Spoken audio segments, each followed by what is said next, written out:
eyes are wrong. David's are more, how should I say, colder. Hey everybody, welcome back to the Oddities show here, and coming back around to you. It's a late night, and the thunderstorms are definitely rolling through. Put up a video on the main channel, so hopefully you guys checked it out and everything like that. Kind of an older video. Did that quite some time ago, I must say. Quite a while ago.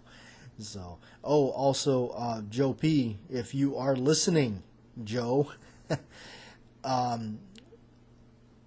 my fellow fan of, let's say, Roy Scheider, okay? In the video on the Model 60, there's an Easter egg in there for you, Joe. Let me know if you find it, and I'll get back with you on the next radio if you haven't found it. But go ahead and leave a comment down there below. I did that one for you, Joe. Anyway, but I was rolling through some movies today, and I ended up watching A Fistful of Dollars and For a Few Dollars More. Of course, that's part of the Man with No Name trilogy that Eastwood did over their spaghetti westerns, and of course The Good, Bad, and the Ugly. But out of the three, my favorite is For a Few Dollars More. I don't know why I like that one the most. I think it's the most interesting. Good and Bad and the Ugly comes in as a fair second. And then, of course, it would be A Fistful of Dollars. I do like the trilogy as itself, but I definitely have my favorite in there, and that's definitely going to be that one. Now, new movies out. I just picked up Wrath of Man with Jason Statham. Now, I like the good old Stath because he's always entertaining. He's always blast them up, shoot them up kind of movies, and definitely I love those. And he does not disappoint with those movies. He does not. He's got a good movie there. Kind of it's not so much of a brainless action movie as you would probably kind of expect from him. It's not exactly just, here's the bad guy, here's the good guy, go shoot him up. No, it's actually got an interesting storyline to it and everything. It's more than just what it appears to be, where it's just a guy that ends up being just a real badass armored truck guard, even though that's kind of what it almost looks like, but it's a lot more than that. It's directed by Guy Ritchie. He also did Lock, Stock, Two Smoking Barrels and Snatch. Those are the ones that he did early days with all of his favorite characters. Of course, Vinnie Jones. Love Vinnie Jones. He's a good actor, good character actor. Every time he's in the movie, he's almost like a screen stealer. He's kind of like a Jeffrey Lewis. That's how, to me, Jeffrey Lewis was back in a lot of the Eastwood films. He may have never really been exactly the star, per se, but he was always a screen stealer. Looking back at Thunderbolt and Lightfoot, he's so good in it. He's just like he really is he steals the show. And then, of course, he plays that really wild, eccentric character in Pink Cadillac. It's a Ricky Z original, I think he says. Yeah, we don't need to come up with another name for you, Tommy Nowak. So, but he's always liked his films. He always had a good appeal to him. Another one that he's plays a really weird character in is what is the movie called? Way of the Gun. If you haven't seen Way of the Gun, that's a really interesting movie. It came out in the very early 2000s. I want to say 2001 or something like that. It's got James Caan in it, Benicio del Toro, Ryan Felipe. Really good 1911 movie. If you like 1911s, you'll like that one. The gunplay is excellent in it. James Caan is in it, and Jeffrey Lewis is in it. plays a really weird oddball character, and his daughter's in it, Juliette Lewis. I mean, it's definitely a star-studded cast, a lot of good actors in it, and really interesting story. I saw that on VHS years and years ago. Rented that from the local drugstore. They used to rent out videotapes. I always remember that. You go in there and you grab the box and bring it to them, and they match the numbers in the drawers and they replace the tape. That's the way you used to do it in those places. But yeah, Way of the Gun. That's an interesting one. If you guys haven't checked that one out, check that out. If you like shoot 'em up kind of 1911 action, there they carry. Both the main characters are carrying what appears to be Colt government model, full size, obviously in 9mm.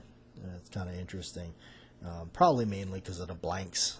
It's easier to get a 9mm 1911 to work versus a 45. It's kind of also why in the Wild Bunch they used Star B, I believe it was the pistol, the 1911 copy in 9mm for the blank situation.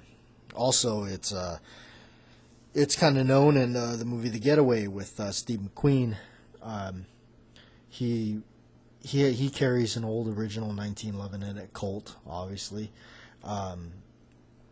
And when he shoots Alaterri at the rendezvous, you can see it's not actually his old Colt. It's something else. And I think, again, they used the Star pistol in that one.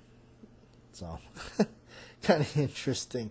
Also watched Nevada Smith with Steve McQueen.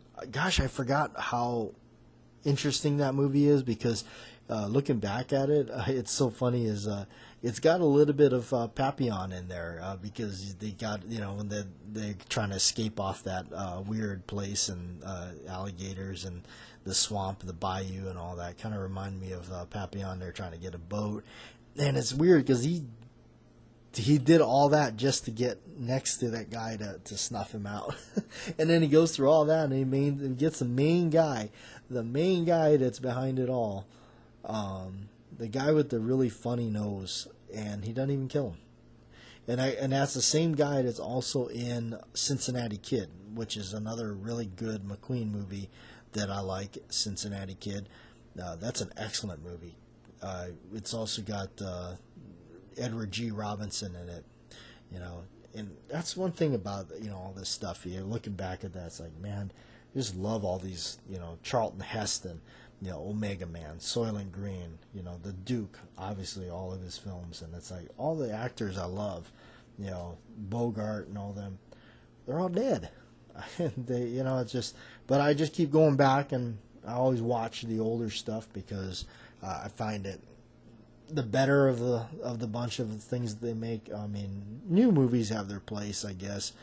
There's some stuff I like, but man, I tell you, nothing like the old stuff.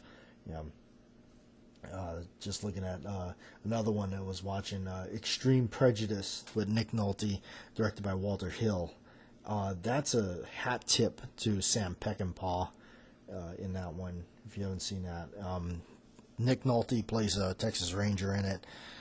Pretty much took his whole wardrobe and look after Ranger Jackson.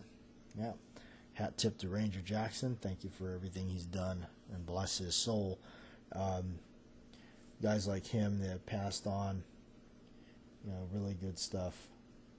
Like I said, I went to a theater and I saw, if you guys listened to the last show or so, went to go see Pig with Nicolas Cage. Very different movie. Not what you expect, and Old with directed by M. Night Shyamalan. Another weird, kind of strange movie. But speaking of kind of other obscure movies, if you're like Tommy Lee Jones, he did a movie in the midst of doing it. It came around either before or after he did No Country for Old Men. He did one called In the Electric Mist. That's also got John Goodman in it. That's a good movie. That is a sleeper film that never really, I guess never really got popular, but that's a good one if you like Tommy Lee Jones. And I have always liked him ever since. Definitely, I know he's been far more established in other films before that, but U.S. Marshals and Fugitive really got me into him. Of course, he was the bad guy in Under Siege. Plays a good bad guy too. But I like him as he really does the old sheriff in some kind of a southern area really well. He does it. He matches it, and he owns it. No Country for Old Men, I tell you, he just owned that part like nobody's business, and really brought that up. They made such a good choice in using him as the sheriff, because in the end, the story is about the sheriff. That's what it's about. So really good choice. So yeah, In the Electric Mist, that's a really good film that he did.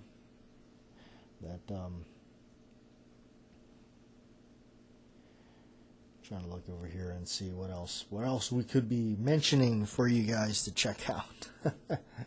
There's a lot of good ones out there that are hidden gems. One that I watched right before making the big move was A Walk in the Woods with Nick Nolte and Robert Redford. Really funny movie. Don't know why that never really took off. Man, because I love that. It's a good comedy. And it just, I wished it was longer. I wish they would have made the movie longer. I wish it would have done better. I wish they would have made a sequel, because that would have been awesome. But yeah, that movie could have easily been a nice 2-hour movie. It would have been nice to see if it was see it as a 2-hour movie. And there's some really good comebacks in that one. I like. Robert Redford was a good pick, and Nick Nolte obviously he does a fantastic job in that. But I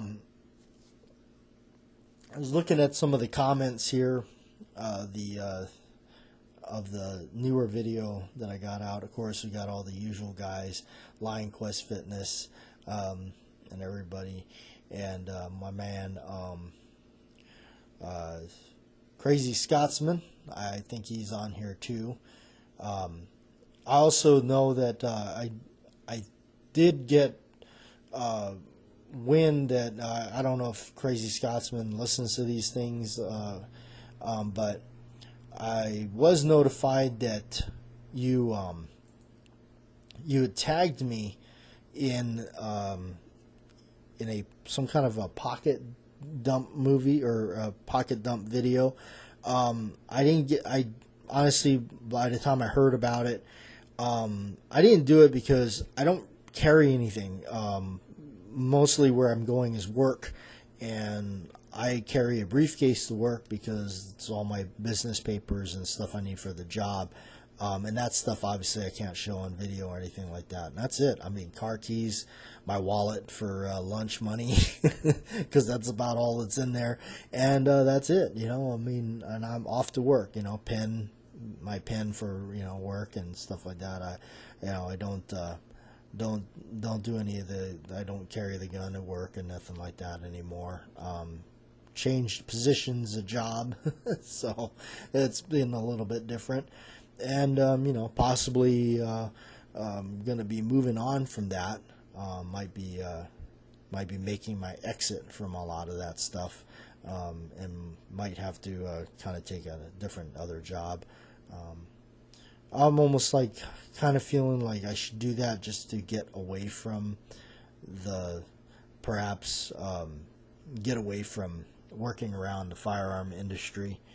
Maybe it'll help with some stuff, because I'm getting burned out on it. But maybe it'll help if I get away from it. And also, I know that if the place I was at had more structure and stability, I'd be probably a little bit more inclined to stay. But because that's not there, and because there's too much shakiness on it, there's definitely no guarantees. Well, there's no guarantee with anything, but there's less of a it doesn't have enough bolstering for me to want to stay. So I might have to, move on from that. Anyway, here's a good comment that came in from a guy, Dave Kane. Says, I agree with you, Bat Jack. The key lock hole is unsightly, but I could live with it. Like, and that's the same way I feel with it. You could just be this, strict, I don't want to do this, I don't want to do that. Everything is, black and white with me. I don't know. I have a little bit more open mind on things. I let things go. You just gotta, either you roll with the changes of things, or it's gonna change you out. But yeah, I think he's got it right here. He says Smith & Wesson ruined the lines of their revolvers for sure. He's talking about a hump with the hammer. I'm not exactly sure what he's talking about there. It's probably the contour of the hammer is what I'm guessing. I think I know what you're talking about. My biggest thing is the darn frame, the curve of the frame where it slides down, where the hammer rides. That curve is more prominent. It looks like they just basically took their concealed hammer frame and just cut the slot out and put the hammer in there. That's what it looks like to me. I don't like it at all. That bothers me. But it is what it is. You know what? I mean, hey, you got a choice. You can go out there and buy vintage ones, or you can just stick with the other ones. My buddy Don over there, Trees Are Blowing. He's always commenting there, so thank you. And I guess the Crazy Scotsman did not comment on this one. So, and then of course we got a lot of the other guys. Where's Slim? I didn't see Slim in there. Slim's not in there. So, but Edward Petty is, and the Gun Collector 007, Real Cobra Burnout. You're in there as well. Big Al, he's always commenting there. But yeah,